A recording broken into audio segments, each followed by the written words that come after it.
नमस्कार, आप देख रहे हैं रवजी लाइव। अभी हमारे साथ हैं लोक जनशक्ति पार्टी रामविलास के प्रदेश प्रवक्ता अमन सांडिल्य जी। इनसे जानेंगे तेज प्रताप यादव के प्रकरण के साथ साथ इन दिनों जो बिजली को लेकर के राजधानी पटना में भी गंभीर समस्या हो रही है, 8-8 घंटे बिजली कट रही है, उस पर अमन सांडिल्य जी क्या कहते हैं। अमन सांडिल्य जी, आपका स्वागत है रवजी लाइव। जी बहुत बहुत धन्यवाद। इस प्रकार से तेज प्रताप यादव का जो प्रकरण हुआ है और तेज प्रताप यादव के जो इस्तीफे की पेशकश उन्होंने की है, इसके पीछे भी राष्ट्रीय लोक जनशक्ति पार्टी के मीडिया प्रभारी मनीष आनंद ने कहा है कि इसमें भी चिराग पासवान का हाथ है। देखिए, मनीष आनंद का जो स्टेटमेंट है, उनके स्टेटमेंट से यही लगता है कि ये लोग अपना आपा, अपना विवेक सब कुछ खो चुके हैं। ठीक है, चिराग पासवान एक साया की तरह इनके साथ 24 घंटा रह रहे हैं। ये हमारी उपलब्धि है। ये सुबह में जगते हैं तो चिराग पासवान, सोते हैं तो चिराग पासवान, खाना खाते हैं तो चिराग पासवान। और ये साबित करता है कि हम लोग बहुत ही ज़बरदस्त तरीके से अपने कार्यक्रम को लेकर के आगे चल रहे हैं, अपने संगठन का विस्तार कर रहे हैं। उनकी ये बौखलाहट बताती है कि उनकी बौखलाहट से साफ साफ पता चलता है कि हम कहाँ हैं और वो कहाँ हैं। तो जाहिर सी बात है कि अपनी बौखलाहट में अनाप शनाप इस तरह की बात वो कर रहे हैं। मनीष जी का ये कहना है कि जिस दिन इफ्तार की पार्टी में राबड़ी आवास में जो हुई थी, तेजस्वी यादव ने जो किया था, उसमें चिराग जी भी गए थे, उसके बाद से ही तमाम तरह की बातें आ रही हैं, इसलिए उन्होंने कहा कि इसमें भी चिराग पासवान का ही हाथ है। पहली बात कि मनीष आनंद का मैंने इंटरव्यू देखा है। इफ्तार पार्टी में सब लोगों को बुलाया गया था, भाजपा के भी नेता गए हुए थे और कुछ कांग्रेस के भी थे, आरजेडी। इसके बाद नीतीश बाबू स्वयं गए थे, हमारे राष्ट्रीय अध्यक्ष भी शिरकत किए थे, प्रदेश अध्यक्ष भी किए थे। एक बात बताइए कि मनीष आनंद एक तरफ कह रहे हैं कि चिराग पासवान के चलते तेज प्रताप यादव और तेजस्वी यादव में विद्रोह हुआ, और एक तरफ वो तेज प्रताप यादव को ये बता रहे हैं कि उनके साथ अन्याय हो रहा है। तो उनकी भाषा से तो यही लगता है कि ये सारा जो खेल है ना, ये नीतीश कुमार और उनकी टीम का है। नीतीश कुमार और उनकी टीम का है। इसमें चिराग जी कहाँ से आते हैं? और चिराग जी से तेज प्रताप जी का, तेजस्वी जी का, तो वो तो एक इफ्तार पार्टी में मुलाकात थी, ऐसा तो था नहीं। सब लोग बैठे हुए थे, नीतीश जी भी बैठे हुए थे। अगर इसी को मैं पलट करके जवाब दूँ कि नीतीश जी के जाने के चलते ये घटना हुई है, तो इसका जवाब क्या होगा? ये सच्चाई है। ये जो भी विवाद हुआ है, ये नीतीश जी के जाने के बाद हुआ है।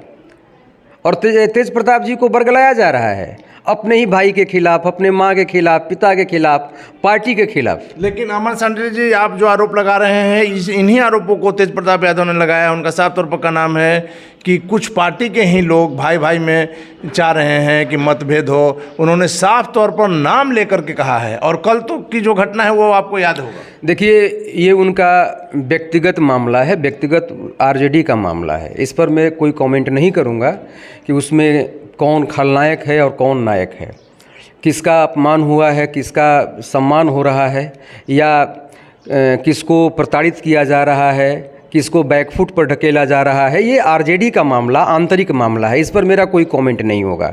लेकिन जो आरोप माननीय राष्ट्रीय अध्यक्ष चिराग पासवान जी पर लगाया जा रहा है, वो बिल्कुल निराधार है।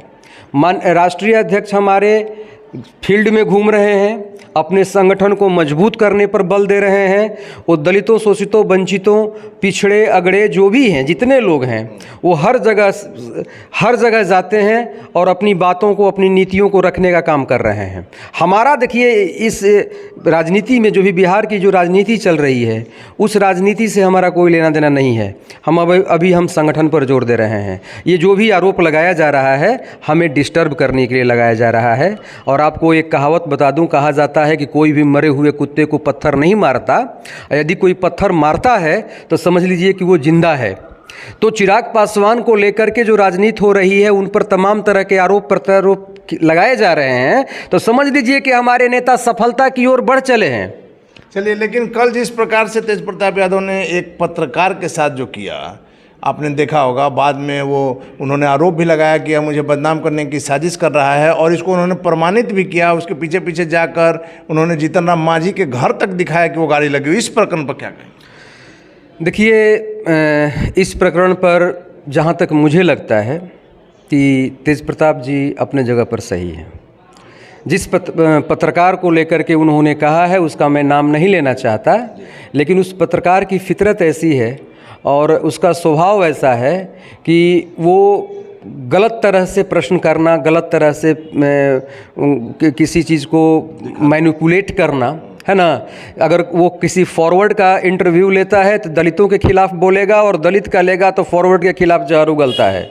तो उस पत्रकार को मैं भी जानता हूँ, वो जहाँ भी जाता है तो इसी तरह का अनाप शनाप वो मतलब क्या कहें, वो उसका प्रश्न भी होता है, ठीक है। तो वो जो तेज प्रताप जी ने किया है उसके साथ बिल्कुल सही किया है, क्योंकि मैं भी भुक्तभोगी रहा हूँ, है ना। तो जो तेज प्रताप जी ने किया है वो बिल्कुल सही किया है। अमन सांडिल्य जी, लास्ट सवाल आपसे यही है कि आपको याद होगा बिहार में बिजली को लेकर के बिजली विभाग बड़े बड़े दावे करते रहा है कि क्वालिटी बिजली, प्रीमियम बिजली मिलेगी। खास करके राजधानी में 24 घंटा में 1 घंटे के लिए भी बिजली नहीं कटेगी। लेकिन गर्मी की शुरुआत होते ही आप देख सकते हैं जिस प्रकार से भीषण गर्मी पड़ रही है, वैसे में पटना में हमारी समझ से हम जो देख रहे हैं 6-6 घंटे 8-8 घंटे तक बिजली कट रही है। देखिए, इस पर आज से करीब 3-4 महीना पहले जब गर्मी की शुरुआत नहीं हुई थी तो एनटीपीसी बिहार को जो बिजली सप्लाई करता है उसने जो बिजली जितना बिहार को देना था उससे एक बार मैं उसका देख रहा था उसके अधिकारी का, तो उन्होंने कहा कि इतना सरप्लस बिजली हमारे पास है और बिहार सरकार उसका खपत नहीं कर पा रही है, यानी सफिशिएंट है, खरीद ही इतना ज़्यादा है कि उसमें कोई दिक्कत नहीं है, हम लोगों के पास सरप्लस है बिजली। तो बिजली की देखिए कहीं किल्लत नहीं है, पहली बात ये है ना, कहीं भी बिजली की किल्लत नहीं है।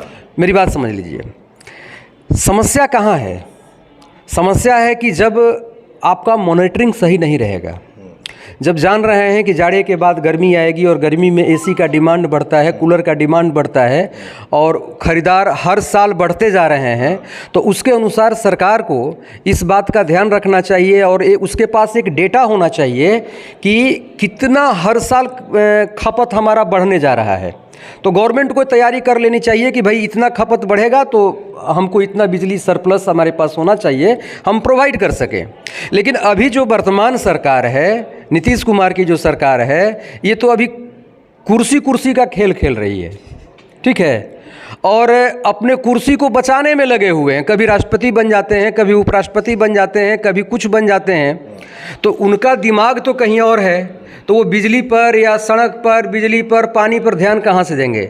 पानी का भी किल्लत है, बहुत जगह पानी का किल्लत हो रहा है, गाँव में भी पानी का किल्लत है, ये भीषण गर्मी में। और जो प्रधानमंत्री द्वारा जो स्वच्छ नल जल योजना, पेय योजना जो चलाई गई है, उसके तहत बिहार सरकार अभी तक सभी गाँवों में वो व्यवस्था कर नहीं पाई है। और गांव का जो ग्राउंड लेवल वाटर है वो इतना नीचे जा चुका है कि चापाकल सूख रहे हैं, वो भी एक बहुत बड़ी समस्या है।